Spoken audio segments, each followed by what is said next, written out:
Pois Contos e Encantos é un libro de DVD e, bueno, é unhas cancións, pero que nacen a partir dos contos. Eran as 5 en punto da tarde. Todo estaba en calma. Chocolata, a hipopótama, tomaba o seu baño diario na lagoa. Entón, eu a partir de aí, pois o que fixen foi facer unhas cancionciñas e, bueno, leválas así un pouco do mundo dos contos, pois leválo ao mundo dos cantos. Que aparte, pois ven tamén con karaoke e que para min, bueno, para todos, pois complementa bastante, pois eso, a relación cos contos e coa lectura. Onde vive Chocolata?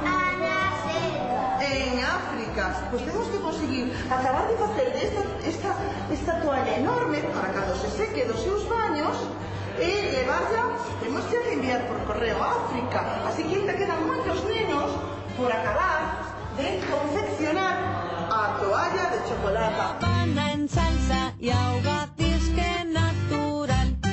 A través de cancións, destas cancións ou doutras, pero en galego, que sobre todo que lles gusten, é unha maneira de facerlles pois ir adquirindo a lingua de unha maneira natural, divertida e sobre todo natural, me parece, que é o máis importante. Pequena e o bikini prenatal, aínda lle falta unha cousa, un conto que a Teófilo lle quere regalar, e vai descansar nunha cama, deitada empeza a soñar, coa selva e a lagoa, un soño espectacular.